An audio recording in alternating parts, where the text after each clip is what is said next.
2 ದಿವಸಗಳ ಹಿಂದೆ ಧಾರವಾಡದಲ್ಲಿ ಭಕ್ತರ ಸಭೆ ಒಂದು ತೀರ್ಮಾನವನ್ನು ತೆಗೆದುಕೊಳ್ತು. ಸ್ವಾಮೀಜಿಯವರು ರಾಜಕೀಯ ಪ್ರವೇಶವನ್ನು ಮಾಡಬೇಕು, ಧಾರವಾಡ ಮತಕ್ಷೇತ್ರದ ಅಭ್ಯರ್ಥಿ ಆಗಬೇಕು ಅಂತಕ್ಕಂತಹ ತೀರ್ಮಾನವನ್ನು ಧಾರವಾಡದಲ್ಲಿ ಅಲ್ಲಿ ಸೇರಿರುವಂತಹ ಜನಗಳು ತೀರ್ಮಾನವನ್ನು ತೆಗೆದುಕೊಂಡರು. ಆವಾಗ ನಾನು ನನ್ನ ತೀರ್ಮಾನವನ್ನು ಕೊಡಬೇಕಾದ್ರೆ ನಾನು ಸ್ವತಂತ್ರನಲ್ಲದ ಕಾರಣ ಅದಕ್ಕಾಗಿ ಒಂದು ಸಮಯವನ್ನು ತೆಗೆದುಕೊಂಡಿದ್ದೇನೆ, ಒಂದು ದಿನಾಂಕವನ್ನು ನಿಗದಿಪಡಿಸಿಲ್ಲ. ನಾನು ಹೇಳ್ತಾ ಬಂದಿರುವುದು ಒಂದೇ, ನಾನು ಚುನಾವಣೆಗೆ ನಿಲ್ತೇನೆ ಅನ್ನುವಂತಹ ವಿಚಾರವನ್ನು, ಯಾರನ್ನಾದರೂ ನಿಲ್ಲಿಸ್ತೇನೆ ಅನ್ನುವಂಥ ವಿಚಾರವನ್ನು ನಾನು ಎಲ್ಲೂ ಕೂಡ ವ್ಯಕ್ತ ಮಾಡಿಲ್ಲ ಅನ್ನೋದು ತಮ್ಮೆಲ್ಲರಿಗೂ ಸ್ಪಷ್ಟವಾಗಿರಲಿ. ಮಠಾಧಿಪತಿಗಳ ಮತ್ತು ಭಕ್ತರ ಬೇಡಿಕೆ ಏನಾಗಿದೆ ಅಂದರೆ ಚುನಾವಣೆಗೆ ನಿಲ್ಲಲೇಬೇಕು ಅಂತಕ್ಕಂತಹ ಆಗ್ರಹ ಕೇಳಿ ಬರ್ತಾ ಇದೆ. ರಾಜ್ಯದ ಮೂಲೆ ಮೂಲೆಗಳಿಂದಲೂ ಕೂಡ ನನ್ನನ್ನು ಬಹುಸಂಖ್ಯಾತರು ಸಂಪರ್ಕ ಮಾಡಿ ಚುನಾವಣೆಗೆ ಸ್ಪರ್ಧಿಸಬೇಕು ಅಂತಕ್ಕಂತಹ ಒಂದು ಬೇಡಿಕೆಯನ್ನು ಇಡ್ತಾ ಇದ್ದಾರೆ. ಅದು ಕೆಲವು ಮಠಾಧಿಪತಿಗಳು, ಇನ್ನು ಕೆಲವು ಜನ ಬಹುಶಃ ಒಂದು ಒತ್ತಡಕ್ಕೊಳಗಾಗಿ ಬೇರೆ ರೀತಿಯಿಂದ ಹೇಳಿಸುವಂತಹ ಪ್ರಯತ್ನವನ್ನು ಮಾಡ್ತಾ ಇದ್ದಾರೆ. ಈ ನಿಟ್ಟಿನಲ್ಲಿ ನಮ್ಮದು ಒಂದೇ ಬೇಡಿಕೆ ಇದೆ, ಮಾನ್ಯ ಕೇಂದ್ರ ಸಚಿವರ ಬದಲಾವಣೆ ಈ ಒಂದು ಮತಕ್ಷೇತ್ರದ ಜನರ ಬಹುಸಂಖ್ಯಾತರ ಭಾವನೆಯಾಗಿದೆ. ಅವರನ್ನು ಬದಲಾಯಿಸಬೇಕು ಅಂತಕ್ಕಂತಹ ಬೇಡಿಕೆಯನ್ನು ನಾವು ಇಟ್ಟಿದ್ದೇವೆ. ಅದಕ್ಕೆ ಕೇಂದ್ರ ಅವರ ಹೈಕಮಾಂಡ್ ಅಂತಕ್ಕಂಥದ್ದು ಸ್ಪಂದಿಸಿಲ್ಲ ಅಂತಕ್ಕಂಥದ್ದು ಇವತ್ತಿನವರೆಗೂ ಕೂಡ ನಮ್ಮನ್ನವರು ಸಂಪರ್ಕಿಸ್ತಾ ಇದ್ದಾರೆ. ಅವ್ರನ್ನ ಕ್ಷಮಿಸಬೇಕು, ಬಿಡಬೇಕು ಅನ್ನುವಂಥ ಮನವಿಯನ್ನು ಇಡ್ತಾ ಇದ್ದಾರೆ. ನಾವು ಅದರಲ್ಲಿ ಗಟ್ಟಿ ಧ್ವನಿಯಾಗಿ ಹೇಳಿದ್ದಿಷ್ಟೇ, ಅವರ ಬದಲಾವಣೆ ಆಗುವವರೆಗೆ ನಮ್ಮ ನಿಲುವಿನಲ್ಲಿ ಬದಲಾವಣೆ ಇಲ್ಲ ಅಂತಕ್ಕಂತಹ ಮಾತನ್ನು ಕೂಡ ನಾವು ಹೇಳ್ತಾ ಬಂದಿದ್ದೇವೆ. ಅದರಲ್ಲಿ ಈಗೂ ಕೂಡ ಬಹಳ ಸ್ಪಷ್ಟವಾಗಿದ್ದೇವೆ, ಅವರನ್ನು ಬದಲಾವಣೆ ಮಾಡಬೇಕು ಅನ್ನುವಂತಹ ನಮ್ಮ ನಿಲುವಿನಲ್ಲಿ ಯಾವುದೇ ಬದಲಾವಣೆ ಇಲ್ಲ ಅಂತಕ್ಕಂಥದ್ದನ್ನು ತಮ್ಮ ಗಮನಕ್ಕೆ ನಾವು ತರಲಿಕ್ಕೆ ಇಚ್ಛಪಡ್ತಾ ಇದ್ದೇವೆ. ಬಹುಶಃ ರಾಜ್ಯದಲ್ಲಿ ತಾವೆಲ್ಲ ಗಮನಿಸಿರಬಹುದು, ಇವರು ಅಲ್ಪಸಂಖ್ಯಾತರು, ಅತ್ಯಂತ ಕಡಿಮೆ ದರ್ಜೆಯ ಜನಸಂಖ್ಯೆ ಇರತಕ್ಕಂಥವ್ರು. ಇವರು 4 ಅವಧಿಗೆ ಈ ಮತಕ್ಷೇತ್ರವನ್ನು ಪ್ರತಿನಿಧಿಸಿದ್ದಾರೆ. ಬಹುಶಃ ಈಗ ಬೇರೆಯವರಿಗೆ ಅವಕಾಶ ಮಾಡಿಕೊಡಬೇಕು ಅನ್ನುವಂತಹ ನಮ್ಮ ಅಭಿಲಾಷೆಯನ್ನು ಕೂಡ ನಾವು ವ್ಯಕ್ತ ಮಾಡಿದ್ದೇವೆ. ನಾನು ಕೇಳೋದು ಇಷ್ಟೇ, ಈ ರಾಜ್ಯದಲ್ಲಿ ಬಹುಸಂಖ್ಯಾತ ಜನಾಂಗ ಇರತಕ್ಕಂತಹ ಎಷ್ಟೋ ಸಮಾಜಗಳು ಇವತ್ತು ಒಂದೇ ಒಂದು ಕ್ಷೇತ್ರದಲ್ಲಿ ಅವರು ಸ್ಪರ್ಧಿಸದೇ ಇರುವಂತಹದ್ದು ಎದ್ದು ಕಾಣ್ತದೆ.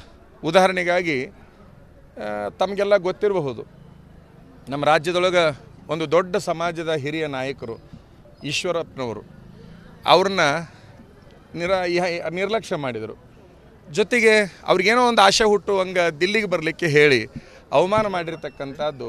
ಹೀಗೆ ನಾನು ಹೇಳ್ತಾ ಇರೋದು ಕೇವಲ ಲಿಂಗಾಯತ ಸಮಾಜ ಅಂತಾರೆ.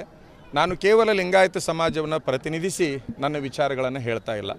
ಕಡಿಮೆ ಜನಸಂಖ್ಯೆ ಇರತಕ್ಕಂತಹ ಸಮಾಜಕ್ಕೆ 3 ಟಿಕೆಟ್ ಕೊಡ್ತಕ್ಕಂಥದ್ದು, ಬಹುಸಂಖ್ಯಾತರಿರ್ತಕ್ಕಂತಹ ಜನಾಂಗವನ್ನು ನಿರ್ಲಕ್ಷ್ಯ ಮಾಡ್ತಕ್ಕಂಥದ್ದು ಒಂದು ರಾಷ್ಟ್ರೀಯ ಪಕ್ಷಕ್ಕೆ ಶೋಭೆ ತರುವಂಥದ್ದಲ್ಲ ಅನ್ನುವಂಥದ್ದನ್ನು ನಾವು ಪ್ರಜ್ಞಾವಂತ ಮಠಾಧಿಪತಿಗಳಾಗಿ ಹೇಳಬೇಕಾಗಿದೆ ಅನ್ನುವಂಥದ್ದು.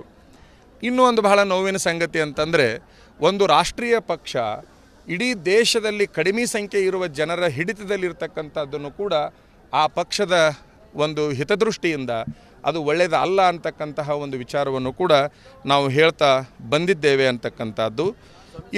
ಇನ್ನೊಂದು ಬಹಳ ಮುಖ್ಯವಾಗಿ ಹೇಳೋದು ಅಂತಂದರೆ ಈಗ ಉದಾಹರಣೆಗಾಗಿ ಕೆಲವು ಜನರನ್ನು ಬದಲಾವಣೆ ಮಾಡುವಂತಹ ಪ್ರಯತ್ನ ನಡೀತು. ಅದರಲ್ಲಿ ವಿಶೇಷವಾಗಿ ಲಿಂಗಾಯತ ಸಮಾಜದ ನಾಯಕರನ್ನು ಹಿಂದಕ್ಕೆ ಸರಿಸುವಂತಹ ಪ್ರಯತ್ನಗಳು ಅಲ್ಲೆಲ್ಲೇ ನಡೆದು, ಅದರ ಜೊತೆಗೆ ಬೇರೆ ಸಮಾಜಗಳ ಪ್ರಮುಖರನ್ನು ಕೂಡ ಹಿಂದಕ್ಕೆ ಸರಿಸುವಂತಹ ಪ್ರಯತ್ನಗಳು ನಡೆದಿದ್ದಾವೆ. ನಾನು ಕೇಳೋದಿಷ್ಟೇ, ಬೇರೆ ಸಮಾಜದವ್ರನ್ನ ಹಿಂದಕ್ಕೆ ಸರಿಸ್ತಕ್ಕಂಥ ನೀವು ರಾಷ್ಟ್ರೀಯ ನಾಯಕರು ನಿಮ್ಮ ಆ ಸಮಾಜದವ್ರನ್ನ ಯಾಕೆ ಹಿಂದಕ್ಕೆ ಸರಿಸೋದಿಲ್ಲ ಅನ್ನುವಂತಹ ಪ್ರಶ್ನೆ ಇದು ಸಮಾಜದಲ್ಲಿ ಎದ್ದಿದೆ ಅಂತಕ್ಕಂಥದ್ದು.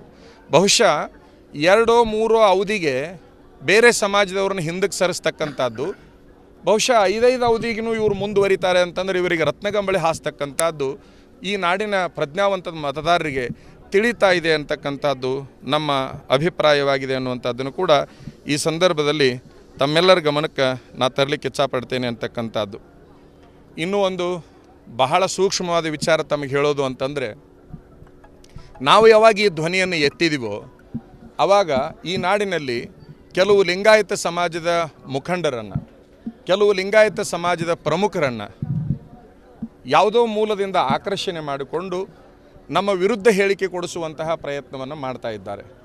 ಆ ವಿರುದ್ಧ ಹೇಳಿಕೆ ಕೊಡ್ತಕ್ಕಂತಹ ಜನಗಳಿಗೆ ನಾನು ಕೇಳೋದಿಷ್ಟೇ, ಈ ನಾಡಿನ ಹಿತವನ್ನು ಬಯಸ್ತಿರೋ ಕೇವಲ ಕೇಂದ್ರ ಸಚಿವರ ಹಿತವನ್ನು ಬಯಸ್ತಿರೋ, ಧಾರವಾಡ ಮತಕ್ಷೇತ್ರವನ್ನು ಪ್ರತಿನಿಧಿಸ್ತಕ್ಕಂತಹ ಏನು ಕೇಂದ್ರ ಸಚಿವರದಾರ ಅವರ ಹಿತವನ್ನು ಮಾತ್ರ ಬಯಸ್ತಿರೋ, ಈ ನಾಡಿನ ಹಿತವನ್ನು ಬಯಸ್ತಿರೋ ಅನ್ನುವಂಥ ಪ್ರಶ್ನೆ ಮಠಾಧಿಪತಿಗಳಿಗೆ ನಾನು ಹಾಕಬೇಕಾಗಿದೆ. ನಾನು ಹೇಳೋದಿಷ್ಟೇ, ಅಲ್ಲಿ ಏನಾಗಿಬಿಡ್ತದೆ ಅಂತಂದ್ರೆ ರಾಜ್ಯದ ಮಠಾಧಿಪತಿಗಳ ಧ್ವನಿ ಒಂದು ಕಡೆಗಿದ್ದರೆ ಯಾರೋ ಕೆಲವು ಆಮಿಷಗಳಿಗೆ ಒಳಗಾಗದೆ ಆಗಿ ಕೆಲವು ಬೌದ್ಧಿಕವಾಗಿ ಇನ್ನೂ ಅಷ್ಟೊಂದು ಈ ನಾಡಿನ ವ್ಯವಸ್ಥೆ ತಿಳ್ಕೊಳ್ಳಿಕ್ಕೆ ಆಗದೇ ಇರುವಂತಹ ಕೆಲವು ವ್ಯಕ್ತಿಗಳ ಹೇಳಿಕೆಗಳನ್ನು ಪಡೆದು ದ್ವಂದ್ವ ನೀತಿಯನ್ನು ಆಚರಿಸ್ತಕ್ಕಂಥದ್ದು, ಆ ಸಮಾಜದಲ್ಲಿ ಒಡಕುಂಟು ಮಾಡ್ತಕ್ಕಂಥದ್ದು ಮಾನ್ಯ ಕೇಂದ್ರ ಸಚಿವರ ನಿಲುವಾಗಿದೆ.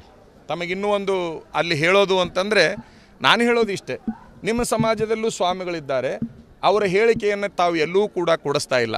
ನಿಮ್ಮ ಸಮಾಜದಲ್ಲೂ ಬುದ್ಧಿಜೀವಿಗಳಿದ್ದಾರೆ, ಅವರ ಹೇಳಿಕೆಯನ್ನು ಎಲ್ಲೂ ಕೊಡಿಸ್ತಾ ಇಲ್ಲ.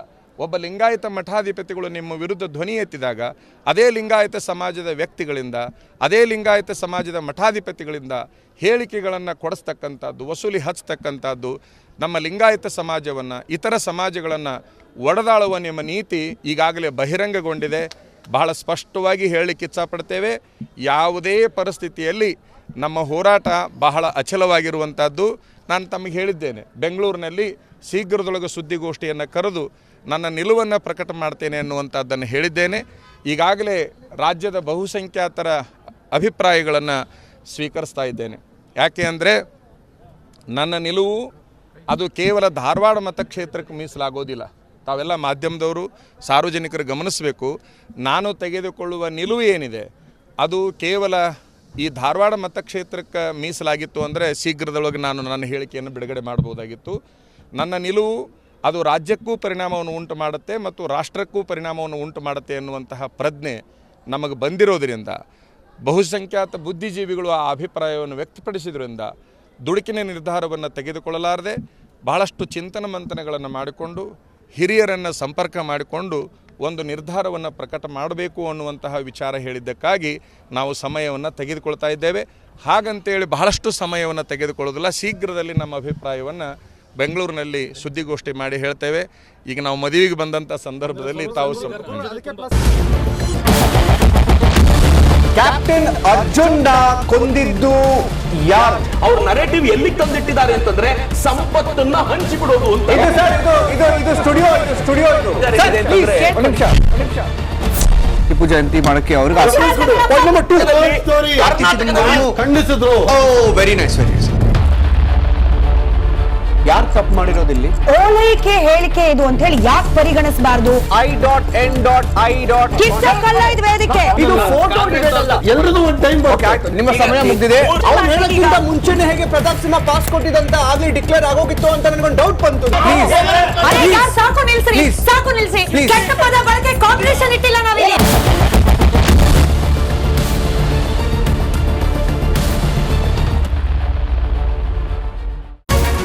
ರಿಪಬ್ಲಿಕ್ ವರ್ಡ್ ಆಪ್ ಇದು ಕೇವಲ ಅಪ್ಲಿಕೇಶನ್ ಅಲ್ಲ, ಸಮಗ್ರ ಸುದ್ದಿಗಳ ಸಂಪರ್ಕ ಮಾರ್ಗಕ್ಕೆ ಕ್ರಾಂತಿಕಾರಿ ಬದಲಾವಣೆ. ರಿಪಬ್ಲಿಕ್ ವರ್ಡ್ ಆಪ್ ಕೇವಲ ಸುದ್ದಿ ಅಪ್ಲಿಕೇಶನ್ ಪರಿಚಯಿಸ್ತಾ ಇಲ್ಲ, ಬದಲಾಗಿ ಡಿಜಿಟಲ್ ಸುದ್ದಿ ಬಳಕೆಯ ಹೊಸ ಯುಗಕ್ಕೆ ನಾಂದಿ ಹಾಡ್ತಾ ಇದೆ. ಇದೊಂದು ಬ್ರೇಕಿಂಗ್ ನ್ಯೂಸ್, ಪ್ರಭಾವಶಾಲಿ ಕಾರ್ಯಕ್ರಮಗಳಿಗೆ ಗಟ್ಟಿಯಾದ ನ್ಯೂಸ್. ಇಲ್ಲಿ ಕೇವಲ ತಾಜಾ ಸುದ್ದಿ, ಅದರ ನೇರ ಪ್ರಸಾರ ಮತ್ತು ಚರ್ಚೆಗಳಿಗೆ ಮಾತ್ರ ಅವಕಾಶ.